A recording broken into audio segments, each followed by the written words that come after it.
sredo 2. marca ob 19. uri bo Lions klub Konjice v sodelovanju s Centrom za kulturne prireditve Slovenske Konjice v avli Kulturnega doma v Slovenskih Konjicah organiziral predstavitev filma Toplo srce Afrike, ki ga bodo predstavili člani odprave Malavi Društva študentov medicine Maribor.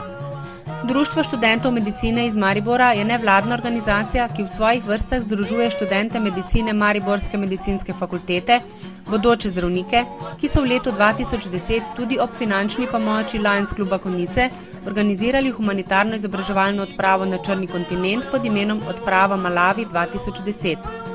Odprave v Malavi, ki slovi kot ena najrevnejših afriških držav z visokim deležem okuženih zajcem in malarijo, se je udeležilo 5 študentov medicine in zdravstvene fakultete Maribor.